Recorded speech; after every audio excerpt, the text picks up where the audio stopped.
Hey, what's up guys? It's Corey here with Dapper Dollars, and today we're going to talk about why Hyliion is going to beat Tesla in the semi-truck space. You ready? Let's get started. Now, before we get started, like and subscribe. This channel is all about people using the Merch by Amazon opportunity to make money, to invest that money, and so that they can create financial freedom for themselves and their family. So if that sounds like something you're interested in, or maybe you just want to learn more about stocks and information like that, like and subscribe below, and let's get into this. So, is Hyliion actually going to beat Tesla in this race to be the biggest name and the biggest moneymaker in the semi-truck industry? Well, in my personal opinion, yes, Hyliion is going to beat Tesla in the short-term race for the semi-truck industry. Now, notice I said the short-term race because Tesla, I think anyone will agree, is poised to be the top manufacturer and player in the future of America. It's going to be Tesla everything. They've got everything from roofs. They do self-driving now. You can get your car that's fully electric and will actually make you money. If you haven't seen this yet, look at Tesla and people using Tesla as an Uber driver or like a Lyft driver for them on autopilot. This is something that they're going to actually allow. So you go to work, you send your Tesla out to go pick people up and drop them off and do Lyft rides for you while you're at work. So you're making money double. So Tesla is in a pretty good space in a lot of different areas to really profit from this industry. However, there is a gap that needs to be bridged between now and a fully electric future. Because I think we can all agree that a fully electric future is going to be something that is much farther down the road than we think. Because even now, we can't have electricity without fossil fuels. And we also know now that we can't have a fully fossil fuel reliant economy in the future because it's just not going to be sustainable.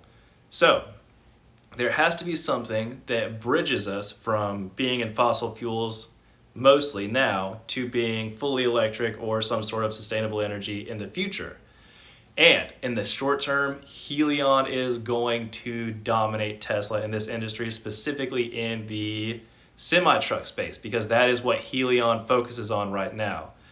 There's a little bit of a secret sauce that I'm going to tell you about at the end where I think Hyliion is going to be poised to take a huge advantage in a big way that I haven't really seen many people talking about, but we'll talk about at the end of this video. But for now, let's talk about where Tesla is and what they have going right now in comparison to Hyliion. So right now, Tesla's trucks cost about $150,000 for a brand new truck. And I think it's upwards of maybe $200,000 if you get the highest end. So this is a pretty expensive semi-truck, even in the semi-truck space right now. So cost about $150,000. It's obviously zero emission because it's a fully electric truck. It's expected to hit the roads in 2021 sometime, and it's zero emission because it's electric. I think I already said that, but I do want to address the fact that it is zero emission for the truck itself. The truck itself, or the truck, is running on lithium-ion batteries. That means that someone has to mine that lithium to make the batteries for the semi-truck. And believe it or not, there aren't battery-powered operations to get the lithium out of the ground to make that into, or to make the lithium batteries.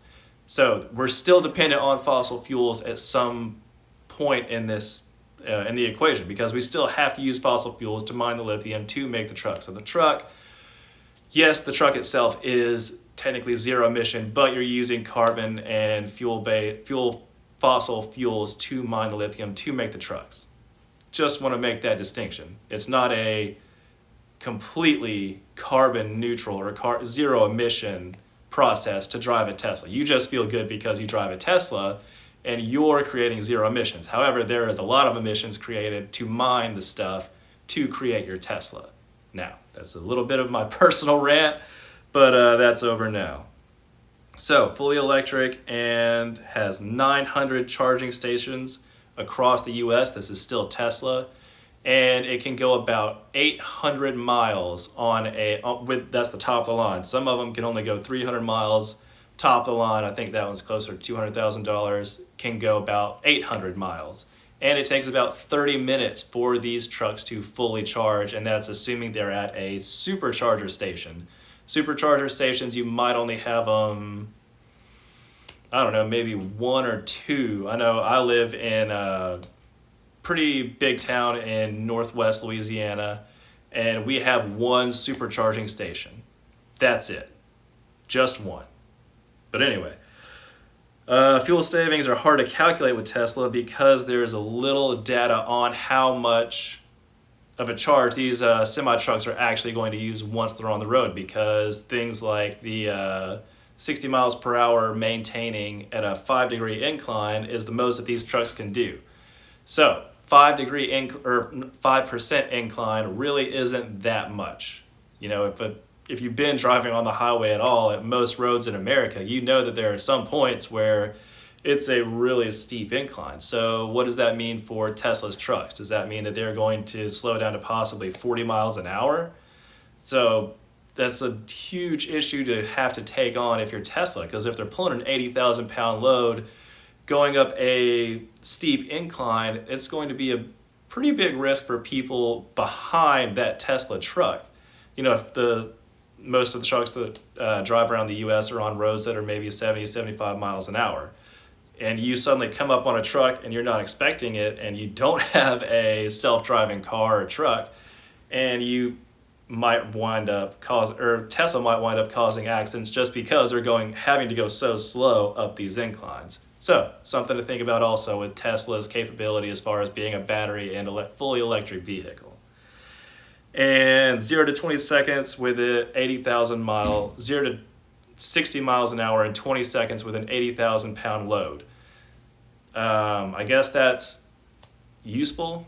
I mean, that's the base for most semi trucks. That's what they have to do to be able to be considered, you know, safe to go on the road. Because if they take a longer time than that to get to 60 miles an hour, then it's a hazard for other people on the road.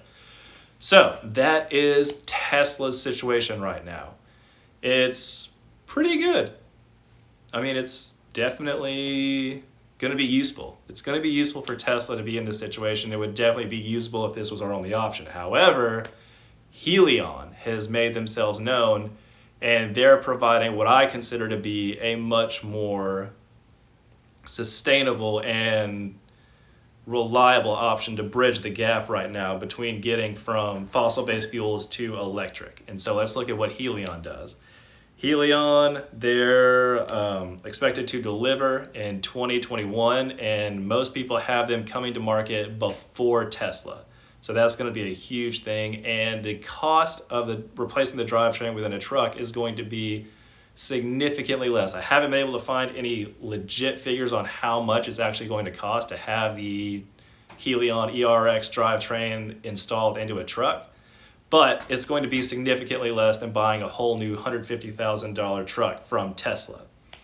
So they run on renewable natural gas and that 0 to negative emission carbon for the diesel trucks. Now, renewable natural gas, this is something that I was a little concerned about, because whenever Joe Biden and Kamala Harris announced that they were going to be running and the potential that they could win is a little greater than people expected, they're pushing things like the Green New Deal, which would eliminate natural gas and fracking and stuff like that. And whenever I looked at Helion in the beginning, I was thinking that they were using natural gas and stuff like that would have to be mined for, or fracking would have to be involved to get that renewable natural gas. But that's not the case with renewable natural gas. It's not something that has to be gotten from fracking. It is bioavailable natural gas, stuff that is emissions from methane, stuff that is, biodegradable waste is what is used to produce natural gas and stuff like that to power this. So even with the Green New Deal, if Biden and Kamala Harris get elected, this is going to be a great opportunity, and it's not going to slow Helion down at all, it looks like. So renewable natural gas is, I think, better than Tesla's option, because like we said before, Tesla is having to use carbon-based fossil fuels to mine for their lithium to create their zero emission cars and semi-trucks. So Helion or Tesla can't exactly claim that they are zero emission because they're producing emissions to mine the stuff to make their car. You just, like I said, you just feel great driving the car because you're producing zero emissions, whereas Tesla clearly did not. Anyway, so Hyliion is in a state to be more of a negative emission producer for their semi-trucks because they're going to be reusing the stuff in the environment, renewable natural gas. They're going to be taking, like we said, the bio-based natural gas and emissions for methane and stuff like that to make their fuel. So they're doing technically more to help the environment than Tesla is. So for what it's worth, that's what that is. And fuel stations are already in place because if you don't know, they signed an agreement with, I can't remember what the company is, but it's a company that's already serving semi-trucks, and they have fueling stations in place now. They don't have to worry about building stuff. They don't have to worry about supercharger centers or regular charging centers. They just have to go with what's already in place. And Hyliion is able to refuel their trucks within about 10 minutes, which is an insane difference between the Tesla truck that takes 30 minutes. And if you're a trucker or know someone who's a trucker, that's probably a big deal. I don't know that much about trucking, but I do know that they run on tight schedules most of the time. And 30 minutes, if you're having to charge every 800 miles instead of 1,300 miles, that's a huge, that's at least an hour off if you're traveling 1,300 to 1,600 miles, that's about an hour off your trip just in charging. So bear that in mind as well. And it's going to be 35% less than diesel to use a Hyliion truck, and there's potential for the truck to be fully electric within 25 miles or so. And with a fully electric portion of Heliion's ERX, Hyper ERX drivetrain, they can go 25 miles within the city, fully electric, so zero emissions. And once they take it off of being fully electric, they drive around. The driving of the semi-truck charges the electric portion of the drivetrain to recharge the battery. So there is no actual recharging or plugging in to go somewhere to recharge the battery. That's a major benefit for semi-trucks that want to be in that zero emission space if they have to be in a city that is zero emission. So, there are cities that make them be zero emission. So keep that in mind as well. And no power loss on the incline compared to diesel. And this is from some people who have actually test driven the ERX model and put it to the test as far as being able to take those steep inclines with the weight. And Hyliion's drivetrain also has the capability to go from 0 to 60 in 20 seconds with an 80,000 pound payload. Now, so you get to make the decision. Which one seems more poised to keep the trucking industry where it is or possibly improve where it is?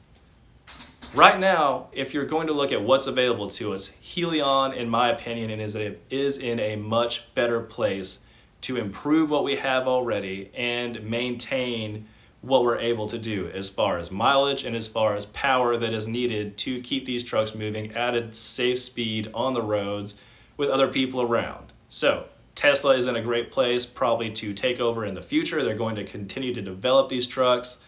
And I'm sure Amazon and Walmart are going to buy these semi-trucks because I know that Walmart put in an order for like 250 semi-trucks or something from Tesla.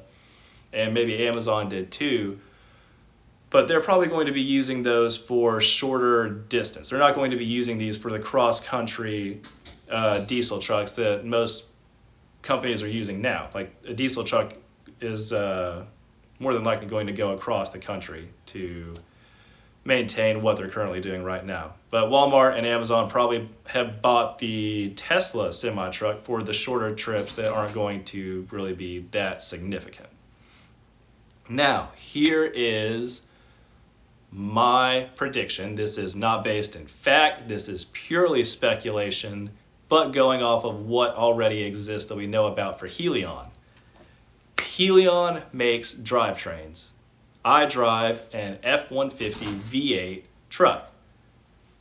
It has a drivetrain, not very similar, but is similar to a diesel. So what is to stop Helion in the future from converting or pivoting to the consumer sector? Instead of going business to business, selling to trucking industries and stuff like that, what is to stop them in the future from actually selling these drivetrains and applying these drivetrains to companies like Ford, companies like Chevy, companies like Toyota that have these bigger trucks that maybe need to be pulled back but given the extra power? Because I know the Ford F-150 that's coming out in 2021 is going to be fully electric, or there is a good portion of it that's fully electric. And to be honest, most people have said that it doesn't have the same power as a V8 F-150 that I drive. That is a huge difference. And Hyliion, whatever, is in a great position to keep everything in place that people need to have the trucks that they have now, and to keep the power, and to make it a more environmentally friendly option. So keep in mind that Helion's drivetrain is not limited to diesel trucks or to semi-diesel trucks. It's likely that they can use this technology to pivot into the consumer section.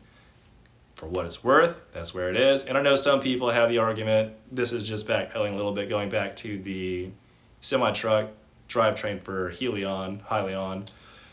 They say that Hyliion doesn't really have, or has an ability to void the warranty of a diesel truck because they messed with the drivetrain on a truck. And that's, Hyliion's leader, Thomas Healy, has definitely put those rumors to bed. There are things in place to fix that. I don't know what those are specifically, but there are definitely situations where it doesn't void the warranty. And think about this. The trucking industry is probably a lot like the consumer car industry. There are hundreds, if not thousands, of used semi-trucks out there, the same way that there are used cars and trucks out there that people buy.